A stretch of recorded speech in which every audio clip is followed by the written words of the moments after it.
Hey Salem, Lieutenant Trevin Upkes here. Today I'm coming to you from Salem Health, and I'm here with Kelsey, the Car Seat Safety Program Coordinator, and she needs to talk to you about car seat safety.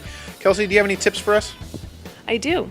There's 3 tips I'd keep in mind to keep your child safe and in the car seat. The car seat should move less than 1 inch across the seat. With the seatbelt locked, the harness should be tight enough you can't pinch it at the shoulder, and the chest clip should be on the chest. All right, those are good tips. My children survived all my car seat installations, but what if you have questions or need a little extra help? How can they get a hold of you? Sure, I can be reached here at the Community Health Education Center, the CHEC, at Salem Health. And there's also a clinic coming up on Saturday, September 29th. It's National Car Seat Check Saturday.